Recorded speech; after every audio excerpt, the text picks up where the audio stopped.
Hey y'all, welcome back to another episode of All About April. Today's episode is special because we are commemorating a now federal holiday. I'm talking about Juneteenth. On June 19th, 1865, General Gordon Granger issued an order that all enslaved people in the state of Texas were now free. And so today's episode is going to be focused and centered a bit about that with this book, On Juneteenth by Annette Gordon-Reed. Now, if you followed me, you know that I love Annette Gordon-Reed. I love her historical research. I think she does a really good job of relating it to the public and giving us a general understanding of things. And I wanted to touch on this for you so that you too can have this experience. One of the best things about this book is she's not just writing about Juneteenth. She's writing about Juneteenth as a Texan, okay? She was born and raised here. She actually lived in Conroe. Conroe is north of Houston. So if you're driving to Dallas on Interstate 45, you're gonna run into Conroe. And if you're there, there's an outlet mall there that you might enjoy for your pleasure. But yes, she is someone who has full knowledge because she's not just writing it as a historian. She is a Texan, and that is a huge part of this. Despite Juneteenth now being a federal holiday, don't get it twisted about where it originated. It's right here in the state of Texas. Now, how did Juneteenth actually come about? Outside of General Gordon Granger, it actually was on the heels of the Emancipation Proclamation, which went into effect January 1st, 1863. And that particular proclamation stated that any area in rebellion to the Union had to free their enslaved people. So you did not have to free your enslaved people if you were in Kentucky, Missouri, Maryland, Delaware, or West Virginia. Those were considered border states. Now, with Juneteenth actually occurring, I do want to go back a little bit because what a lot of people don't realize is that the Civil War officially ended on April 9th, 1865, when Robert E. Lee surrendered to Ulysses S. Grant at Appomattox Courthouse. However, big comma, the Confederacy was still fighting battles. Communication was slow, but they also were unwilling to accept the fact that the war was over.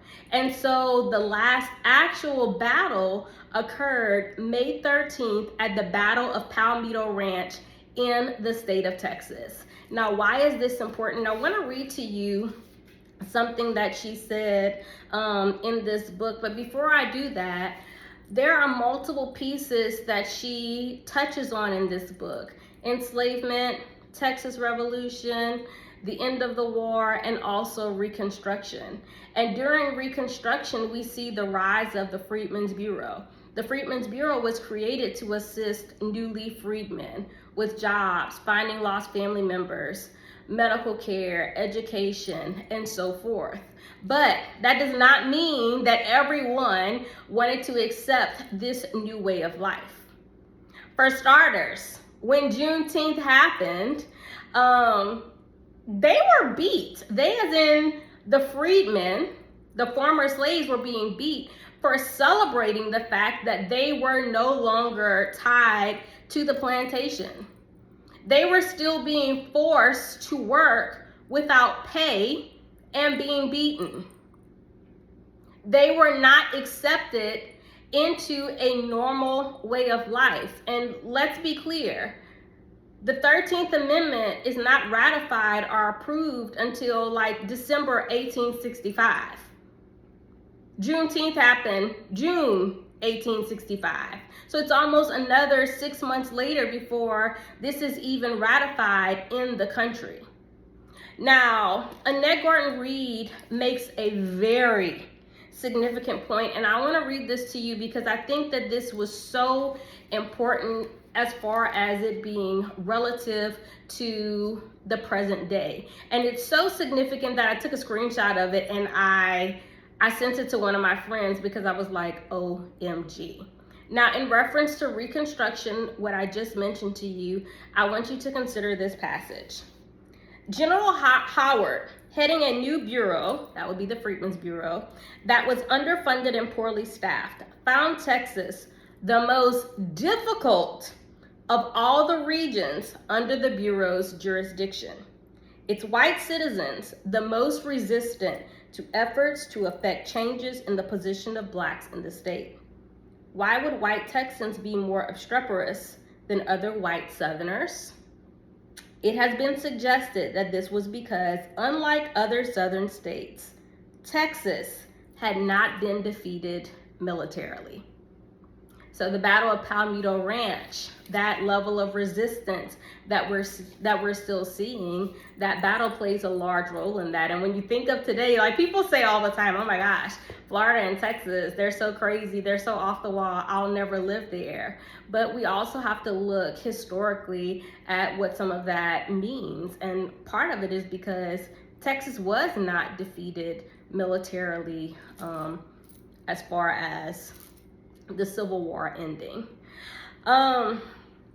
So another piece of this that I want to talk about is I love the fact that despite all of these things that have occurred negatively, Annette Gordon-Reed does still hold true to her heart as being someone who loves the state of Texas. And I want to explain why, because some people are like, why do you live in the South still? Why do you love this place? And it's history, it's also mine. It's mine. I am a Black American who deserves and chooses to live where, I choose to have peace. But I want to read to you exactly what she said as well, because I think that this was so significant and profound.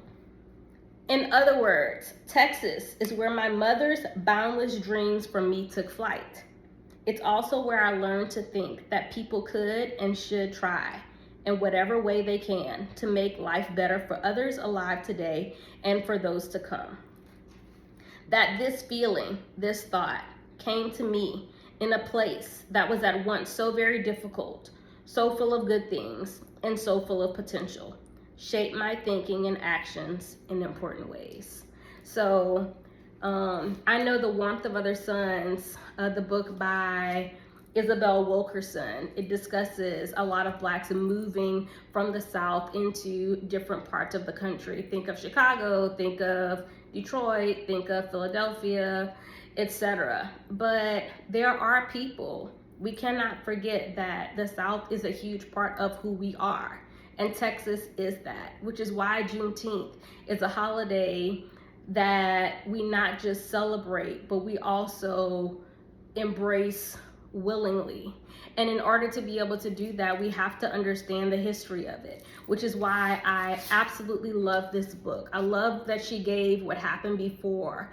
I love what she gave what happened when we were freed. And I also love that she discussed the challenges that happened after Juneteenth occurred, because this is a reality, whether we want to realize it and accept it or not. But it is still our history. And it is something that I will not take lightly. And I'm very appreciative of the fact that this piece of work exists to give us truth and knowledge about a subject that should always be at the forefront of our minds. So take some time, grab this book. It's only 140 pages. Y'all see I done got it all tabbed up. It's ready for you. And again, go on ahead, read it, and just allow yourself to be immersed in a state of history that you may not have been exposed to, especially since it is Texas history, which is still a part of American history. Thank y'all so much for tuning in to me.